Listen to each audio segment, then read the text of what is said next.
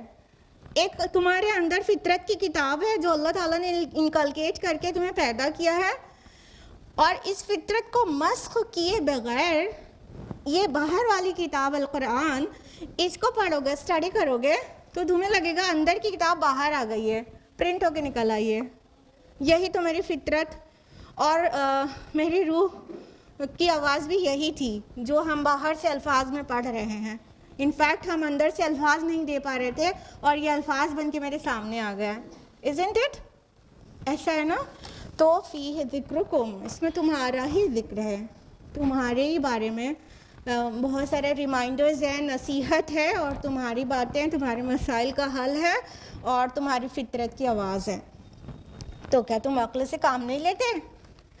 دیکھیے قرآن مجید افلا تعقلون بار بار کہتا ہے. افلا تعلمون آپ کو کم ملے گا، افلا تعقلون زیادہ ملے گا. کہ کیا تم عقل سے کام نہیں لیتے؟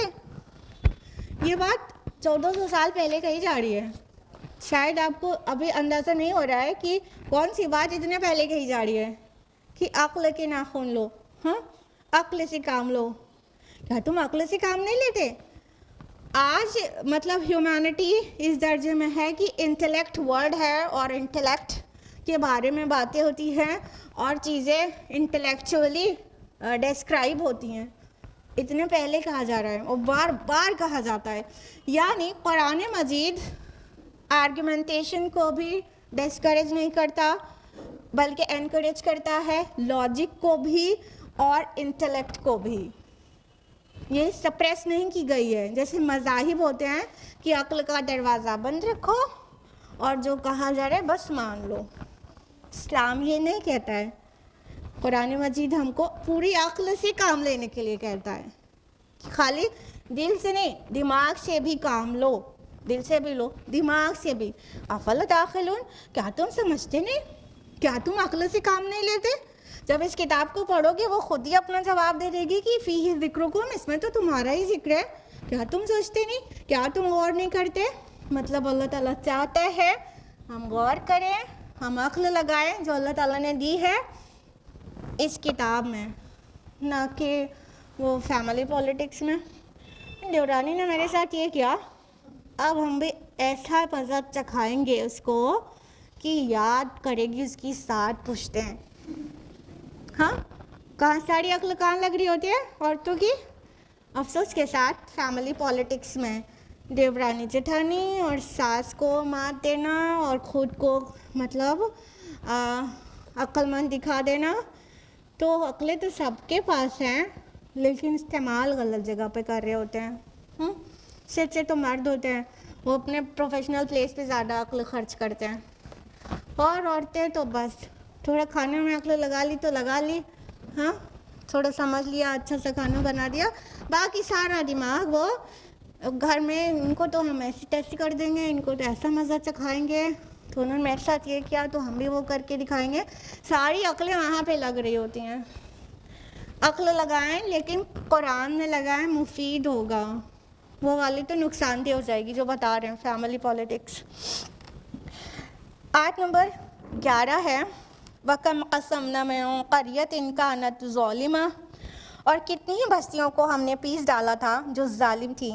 فَأَنشَأْنَا بَعْدَهَا قَوْمًا آخَرِينَ، اور پھر ان کے بعد ہم نے اٹھا کھڑا کیا دوسری قوموں کو. یعنی یہ اہل مکہ، یہ نہ پدی کا شوربہ، اس سے پہلے بھی اور قومیں تھیں جو ان سے طاقت اور مال اور اسباب سب میں زیادہ تھیں لیکن وہ ظالم تھیں. انہوں نے اپنے اوپر ظلم کیا تھا، اللہ نے ان پر ظلم نہیں کیا، انہوں نے اپنی جانوں پر ظلم کیا تھا. تو کیا ہو گیا کہ اللہ تعالیٰ نے انہیں مٹا دیا اور ان کی جگہ دوسری قومیں کھڑا کر دیا. آپ کو پتہ ہے قوم نوح کو جو ایمان نہیں لائے تھے ان کو غرق کر دیا گیا، لیکن انہی میں سے پھر اللہ تعالیٰ نے قوم عاد کو کھڑا کر دیا. قوم عاد ہود علیہ السلام کی تکذیب کرنے لگی تو ان کو نسیہ منسیہ کر دیا گیا. انہی میں سے بعد جو لوگ بچ گئے